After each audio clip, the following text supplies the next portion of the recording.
Shalom, selamat pagi Bapak Ibu sekalian. Kita kembali lagi pada program Rema Tuhan pada pagi hari ini. Nah Bapak Ibu sekalian, hari ini saya akan mengambil satu tema yang ini penting sekali untuk pelayanan kita, yaitu berbohong.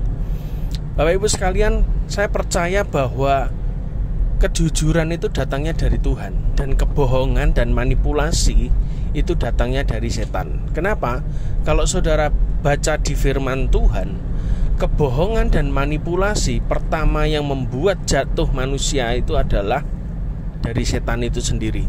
Jadi iblis itu dia berbohong dan memanipulasi firman Tuhan yang membuat Hawa itu jatuh dalam dosa. Dan saya heran kenapa yang selalu digoda itu perempuan. Makanya dalam sebuah gereja, dalam sebuah pelayanan, terkadang yang membuat gereja itu pecah adalah malah dari perempuan. Itu yang sering saya lihat. Jadi apalagi kalau pendeta perempuan, pemimpin pelayanan perempuan, itu gampang sekali tanda kutip dikoroi sama setan kupingnya. Jadi yang membuat pemecah belah dari sebuah pergerakan atau pelayanan atau juga gereja itu kebanyakan perempuan. Dan saya juga sering kali dengar banyak sekali ibu-ibu gembala yang juga membuat gerejanya pecah sendiri. Itu karena ya omongan dari orang yang didengarkan, ya toh, lalu disampaikan ke suaminya, lalu jadi bahan suaminya khotbah. Akhirnya orang yang mendengarkan itu tahu bahwa itu adalah tentang dia, wah marah. Akhirnya gereja pecah, ambiar lagi, ya toh. Dalam pelayanan juga begitu. Kadang mulut perempuan dengan telinga perempuan itu sama. Saya tidak sedang berbicara perempuan, tidak. Tapi saya tidak tahu dan heran kenapa kok perempuan yang digoda gitu. Sejak dari zaman Hawa itu perempuan yang digoda terus. Simpson dan juga Delilah juga sama, ya toh. Simpson tuh jatuh juga ya dari perempuan, rayuan perempuan juga, jatuh juga. Adam itu jatuh juga karena rayuan perempuan. Tetapi yang merayu perempuan ini siapa? Ya iblis. Dengan cara apa? Menyebar kebohongan, hoax, kebohongan, ya toh, manipulasi. Nah ternyata dosa yang satu ini dilakukan iblis sejak dari zaman Adam Hawa sampai sekarang Bapak Ibu sekalian. Nah saya ini paling concern dengan hal ini. Kenapa? Karena saya melihat sebuah pelayanan ketika ada manipulasi di sana pasti hancur. Dan saya mendengar banyak sekali, dan saya belajar dari pelayanan-pelayanan besar yang mereka melakukan kebohongan dan manipulasi. Maka yang terjadi adalah ya selesai, pelayanan itu selesai. Jadi jangan pernah mencoba untuk memanipulasi apa yang seharusnya Anda katakan, apa yang seharusnya Anda kerjakan kepada orang lain, hanya untuk supaya Anda mendapat reward, Anda mendapat keuntungan, Anda mendapat taburan dan lain sebagainya. Jadi ketika saudara melakukan kebohongan seperti itu, sebetulnya Anda sedang mengerjakan sesuatu yang buruk sekali. Buruk sekali, karena itu ada dosa pertama yang menjatuhkan manusia pertama kali di Taman Eden. Eden itu seperti kemarin saya sudah bahas adalah the presence of God, the spot of God present, atau the presence of God, atau hadirat Tuhan. Artinya apa? Manusia itu padahal sudah ada pada posisinya. Manusia sudah ada pada tempat yang tepat. Manusia ada dalam hadirat Tuhan. Dan ketika manusia itu ada di dalam hadirat Tuhan, seperti kemarin saya katakan, semua teraktivasi dengan baik. Semua teraktivasi dengan luar biasa. Kemampuan-kemampuan supranatural maupun natural manusia itu muncul ketika mereka ada di Taman Eden. Tetapi karena dosa yang satu ini, yaitu berbohong, jatuh, alias dosa mulut. Banyak di antara kita juga begitu. Jadi kita harus hati-hati menggunakan mulut kita. Sekolah minggu itu mestinya tahu, hati-hati gunakan mulutmu, hati-hati gunakan matamu. Allah Bapa di surga melihat kita semua. Hati-hati gunakan mulutmu, ya. Betul-betul kita harus menjaga. kebohongan dan manipulasi yang kita katakan kepada orang lain itu bisa mempengaruhi persepsi orang lain tentang orang yang lain yang kita omongkan. Nah, yang kedua, perpecahan dalam sebuah pelayanan adalah ketika kita tidak berani menegur orang itu langsung pada saat dia salah. Dan itu tidak saya lakukan. Kalau saya lihat ada orang yang melakukan kesalahan, saya akan tegur langsung. Loh, kok berani? Apa enggak takut ditinggalkan? Oh, lebih baik saya ditinggalkan daripada saya kumpul dengan orang-orang yang pintar memanipulasi atau berbohong. Saya enggak mau. Kenapa? Karena saya belajar dari pelayanan-pelayanan dari kota besar, pelayanan besar yang pecah. Karena yaitu tidak ada keterbukaan satu dengan yang lain. Kalau saya akan menegur langsung kepada orangnya. Nah, saya mau cerita sedikit bagaimana cara menghancurkan sebuah pelayanan melalui kebohongan. Ya, ini bukan untuk ditiru, tapi ini sebetulnya saya ambil dari gereja-gereja yang sedang pecah. Misalnya Bapak A bermasalah dengan Bapak B, melihat Bapak B ini kelakuannya tidak benar. Ya, Bapak A tidak pernah menegur langsung Bapak B. Jadi otomatis Bapak B ini tidak ngerti salahnya di mana. Ini dalam kondisi normal ya. Nah, tetapi yang dilakukan oleh Bapak A ini adalah dia menceritakan kelakuan Bapak B kepada Bapak C. Ya toh, ruwet kan? Jadi dia lihat, oh kelakuannya Bapak B itu begini, diceritakan kepada Bapak C. Bapak C yang tidak kenal sebelumnya dengan Bapak B mendengar informasi dari Bapak A. Oh gitu ya, oh gitu ya. 1 kali dia dengar, 2 kali dia dengar, 3 kali dia dengar. Lama-lama karena dia dengar terus cerita-cerita yang dia sendiri tidak alami, dia tidak ketahui dari Bapak B, ya toh. Akhirnya Bapak C ini ketika suatu hari ketemu dengan Bapak B, itu bisa melipir, bisa menjauh. Kenapa? Ya karena dengar cerita dari Bapak A tadi. Lihat, itu kekuatan manipulasi dan kebohongan tuh kayak begitu. Anda tidak tegur orangnya langsung pada waktu berbuat salah, tapi Anda ceritakan kepada orang lain. Lah, orang lain yang mendengar itu akan otomatis lama-lama akan membenci orang yang Anda ceritain itu tadi. Dan Bapak B ini merasa tidak bersalah, wong nggak ngerti apa-apa, wong salahnya nggak pernah ditegur, ya toh, kesalahannya, dan dia juga nggak ngerti masalahnya apa. Tiba-tiba ketemu dengan Bapak C, Bapak C ini melipir seperti menjauh gitu. Nah, kejadian seperti inilah yang sering terjadi dalam gereja Tuhan yang sedang pecah.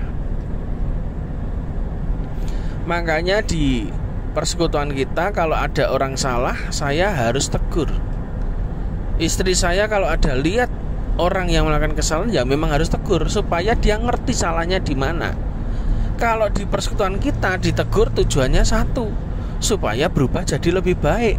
Takutnya kalau itu tidak segera diperbaiki, maka anak-anak Tuhan yang ada di tempat ini lalu hidup bermasyarakat, akhirnya jadi batu sandungan bagi masyarakat. Itu yang terjadi. Nah, karena itu di tempat kita kadang ya kita terus terang, kalau ada yang salah ya kita katakan salah itu, whatever. Karena buat kami, apakah dengan mengatakan kebenaran kami jadi musuh Anda? Itu kan ada firman Tuhan begitu. Segala sesuatu ya ditegur orang yang berbuat salah langsung. Buat kami begitu. Kami tidak mau seperti gereja-gereja lain yang pecah, ya toh, main belakang, rasan-rasan, ya toh. Akhirnya apa? Ya gerejanya pecah gitu. Orang yang dengar informasi yang tidak tahu cerita sebenarnya itu terhamiri gitu. Seperti ragi itu terhamiri, kena berita hoak, akhirnya percaya. Nah, hari-hari ini kan banyak begitu. Tidak dengar langsung, tidak konfirmasi langsung, tiba-tiba benci, tiba-tiba sakit hati, tiba-tiba tidak ke gereja, tiba-tiba benci begitu aja. Itu yang saya tidak mau. Ya. Nah, Bapak Ibu sekalian, dosa kebohongan seperti ini, manipulasi seperti inilah yang berbahaya dalam tubuh Kristus. Karena itu kita belajar untuk betul-betul kita ini saling menjaga gitu. Ketika ada rekan yang salah, berbuat salah, langsung beritahu salahnya. Itu tidak bagus. Dan saya ini orang yang yang paling tidak suka kalau ada orang bohong. Karena saya percaya bahwa orang yang pelayanannya tinggi, orang yang pelayanannya hebat, itu tidak bisa lolos dari kebohongan. Saya ini suka dengan orang, dan bukan cuma saya ya, Tuhan juga suka orang yang pelayanannya bagus tapi jangan berbohong. Sampaikan kebenaran apa adanya. Saya selalu mendidik kepada pegawai karyawan saya, jangan bohong, jangan mencuri. Kalau kamu pengen minta, pasti kita kasih. Karena apa? Kita ini makanan yang di meja kami itu sama dengan makanan yang di meja karyawan. Bahkan kadang karyawan kami aja masih makan segojangan. Saya ini makannya Indomie goreng. Ya toh? Kenapa? Saya belajar memanusiakan mereka sebagai sebuah keluarga. Karena itu saya sangat marah sekali ketika melihat, mendengar kalau sampai ada karyawan kami yang berbohong. Jadi, dan bohong ini Bapak Ibu kalau saudara perhatikan, itu terjadi kisahnya di Taman Eden loh. Di dalam hadirat Tuhan loh. Iblis bisa membohongi manusia. Gitu. Dan manusia pun akhirnya ketika jatuh dalam dosa, mereka sembunyi, berusaha bersembunyi. Bahasa Jawanya melipir dari Tuhan, berbohong di hadapan Tuhan. Ya toh? Kita belajar bahwa ternyata orang yang dipakai Tuhan pun, dalam hadirat Tuhan pun, senang doa, senang penyembahan, senang pelayanan, senang khotbah, itu pun bisa jatuh dalam dosa kebohongan. Itu pun bisa jatuh dalam dosa kebohongan. Makanya saya ini kalau pergi kemana-mana, saya selalu tanya Tuhan, Tuhan kesini boleh enggak? Tuhan kesini boleh enggak? Tuhan kesini boleh enggak? Boleh. Saya aja kalau mau ke Kalimantan itu selalu memastikan juga bolak-balik. Kenapa saya tanggalnya baru muncul ya? Karena saya tanya Tuhan, ini tanggalnya yang mana? Tanggalnya yang mana? Tanggalnya mana? Saya coba connect dengan Tuhan gitu. Supaya apa? Kita terhindar dari hal yang tidak perlu dalam hidup ini. Jadi saya ini lebih percaya sama Tuhan daripada dengan manusia. Karena apa? Manusia itu memang sering bohong gitu. Sudah ngerti-ngerti bohong pun ya tetap berbohong gitu. Kok enggak ngomong jujur gitu. Jadi saya belajar bahwa dalam hidup ini tidak ada orang jujur. Yang ada adalah orang bohong dan manipulasi. Karena itu sangat penting kita apa-apa tanya Roh Kudus. Karena Roh Kudus itu jujur, dia apa adanya. Dan yang saya suka adalah ketika saya berjalan dengan Tuhan sampai hari ini, yang saya alami adalah Tuhan saya tidak pernah bohong. Yang diomong itu selalu pas, dan memang itu kenyataannya. Saya tanya ini, jawabannya ini. Saya tanya, oh saya ngerti. Kalau manusia, oh masih manipulasi, masih bohong, ya toh, masih berdolak-dalik, masih membolak-balikkan fakta. Tapi kalau Tuhan sudah ngomong, saya tidak bisa ditipu. Kenapa? Ya, yang ngomong Tuhan sendiri kok. Orang lain mau nipu tidak bisa. Ya, jadi kita belajar berjalan dengan Tuhan. Dan yang terpenting adalah dari kisah Taman Eden kita belajar orang yang diurapi pun juga bisa jatuh dalam dosa kebohongan. Jadi karena itu dosa kebohongan ini ada dosa paling tua, dan ini yang sampai sekarang menjangkiti gereja-gereja Tuhan. Jadi kita harus belajar hari-hari ini untuk betul-betul aware. Spirit ini sedang masuk dalam dunia pelayanan-pelayanan. Spirit ini sedang masuk dalam dunia-dunia gereja hari-hari ini. Manipulasi, kebohongan, dan lain sebagainya. Pelayanan khotbah cuma di depan ratusan, tapi kita memberitakan ribuan. Biar apa? Dapat donatur. Nah, ini dosa, kebohongan, dan manipulasi. Jadi kita harus waspada Belajar sekarang ngomong apa adanya. Salah ngomong salah, bener ngomong bener. Sudah, itu aja dulu basicnya. Anda tidak usah perlu pelayanan yang hebat-hebat, tapi belajar hal kecil. Anda belajar jujur di hadapan Tuhan, di hadapan manusia, apa adanya. Saya ini belajar kalau dapat bantuan tak bagi roto. Kenapa? Daripada di belakang hari nanti ada omongan, ya toh. Oh, ini bantuannya dipek dewe. Itu kan sering toh gereja-gereja ngalami kayak begitu. Jadi saya ini kenapa kok dapat bantuan apa, saya selalu upload di grup pelayanan. Kenapa? Supaya mereka matanya tuh sama-sama tahu gitu loh. Ini loh, barangnya iki loh, sumbangannya iki loh. Ya, didum roto, wes jo rame, ya toh. Kenapa? Saya belajar bahwa kejujuran itu lebih penting. Dan setiap bantuan ya kita ndak mau ngambil. Wong jenenge bantuan ya untuk yang dibantu, dan orang yang dibantu itu yang membutuhkan. Makanya yang ngambil silakan yang membutuhkan. Itu saya selalu share di grup. Ada bantuan apa tak share. Ya, belajar untuk jujur, belajar untuk tidak membangun sesuatu dari kebohongan, belajar untuk sungguh-sungguh di hadapan Tuhan, ya toh. Ingat, karakter dan pengurapan itu beda jauh. Orang bisa diurapi walaupun karakternya buruk, itu bisa.